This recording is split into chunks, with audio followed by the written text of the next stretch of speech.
السلام علیکم ورحمۃ اللہ وبرکاتہ۔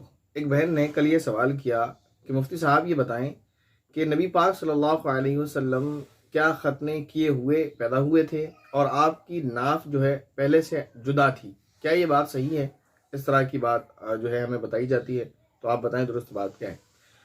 تو اس کے بارے میں آپ یہ بات سب سے پہلے جان لیں کہ یہ ایک اختلافی مسئلہ ہے، یعنی اس میں حتمی فیصلہ نہیں کیا جا سکتا کہ یہ صحیح ہے یا یہ صحیح ہے، یعنی کہ آپ نبی پاک صلی اللہ علیہ وسلم مختون یعنی ختنہ کیے ہوئے پیدا ہوئے تھے یا بعد میں آپ کا ختنہ کیا گیا، یا اسی طرح آپ کی ناف جب آپ کی ولادت مبارکہ ہوئی تو پہلے سے جدا تھی یا بعد میں جدا کی گئی۔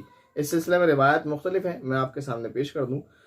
پہلی روایت ہے خود نبی پاک صلی اللہ علیہ وسلم کے صحابی رسول حضرت انس بن مالک رضی اللہ تعالیٰ عنہ سے۔ وہ روایت کرتے ہیں کہ پہلا قول تو یہی ہے کہ آپ صلی اللہ علیہ وسلم مختون اور ناف بریدہ پیدا ہوئے تھے۔ حضرت انس بن مالک رضی اللہ تعالیٰ عنہ سے روایت ہے کہ نبی کریم صلی اللہ علیہ وسلم نے ارشاد فرمایا، میرے رب کی نوازشوں میں سے یہ ہے کہ میں ختنہ شدہ پیدا ہوا ہوں، یعنی میں ختنہ شدہ یعنی ختنہ کیا ہوا پیدا ہوا ہوں، اور یہ کہ میری شرمگاہ کو کسی نے نہیں دیکھا۔ حضرت عبداللہ ابن عباس رضی اللہ تعالیٰ عنہ اپنے والد سے روایت کرتے ہیں کہ نبی کریم صلی اللہ علیہ وسلم کی ولادت مختون اور ناف بریدہ ہوئی، یعنی نبی پاک صلی اللہ علیہ وسلم ختنے کیے ہوئے پیدا ہوئے۔ آپ صلی اللہ علیہ وسلم کے دادا نے حیرت اور خوشی سے کہا کہ میرے اس بچے کی ایک شان اور مرتبہ ہوگا۔ حضرت ابو ہریرہ اور حضرت عبداللہ بن عمر رضی اللہ تعالیٰ عنہم سے بھی اسی طرح کی روایت مروی ہے، یعنی یہ صحابی رسول اس طرح بیان کرتے ہیں کہ اللہ کے نبی صلی اللہ علیہ وسلم ختنہ کیے ہوئے پیدا ہوئے تھے۔ اسی طرح کعب احبار سے مروی ہے کہ ہمیں بعض کتابوں میں یہ ملتا ہے کہ حضرت آدم علیہ السلام مختون پیدا ہوئے تھے، ان کے بعد 12 انبیاء ایسے تھے جو مختون پیدا ہوئے، ان میں سے سب سے آخری نبی حضرت محمد صلی اللہ علیہ وسلم تھے۔ تو یہ ان لوگوں کے اقوال ہیں جو یہ کہتے ہیں کہ نبی پاک صلی اللہ علیہ وسلم مختون پیدا ہوئے تھے۔ اب ہم آپ کو دوسرا قول بھی بیان کرتے ہیں۔ دوسرا قول یہ ہے کہ آپ صلی اللہ علیہ وسلم غیر مختون پیدا ہوئے تھے، یعنی آپ کا ختنہ نہیں ہوا تھا، ولادت کے وقت کے بعد میں کیا گیا۔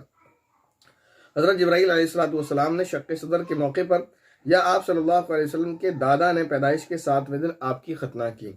علامہ شامی رحمۃ اللہ علیہ فرماتے ہیں نبی کریم صلی اللہ علیہ وسلم کے مختون پیدا ہونے کے سلسلے میں روایات مختلف ہیں، ان میں سے کوئی روایت صحیح نہیں ہے۔ حاکم کے اس قول کہ نبی کریم صلی اللہ علیہ وسلم کے مختون پیدا ہونے کے بارے میں روایات متواتر ہیں، یعنی امام حاکم نے یہ لکھا ہے کہ نبی پاک صلی اللہ علیہ وسلم مختون پیدا ہوئے تو اس بارے میں روایت متواتر ہیں، تو کہتے ہیں کہ حاکم کے اس قول کو رد کرنے میں علامہ ذہبی رحمہ اللہ نے تفصیلی کلام کیا، یعنی ڈیٹیل سے انہوں نے یہ بات لکھی ہے کہ امام حاکم نے جو یہ کہا ہے کہ نبی پاک صلی اللہ علیہ وسلم کے مختون پیدا ہونے کے بارے میں روایات متواتر ہیں، تو امام ذہبی رحمۃ اللہ علیہ کا یہ قول درست نہیں ہے۔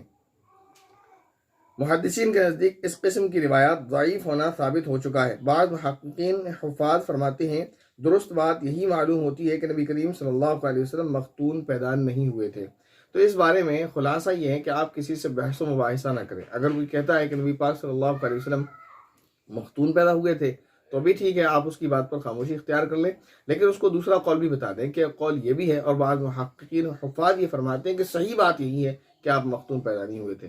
تو بحث نہیں کرنا ہے، وہ اگر مان لے تو ٹھیک ہے، نہیں مانے تو ٹھیک ہے۔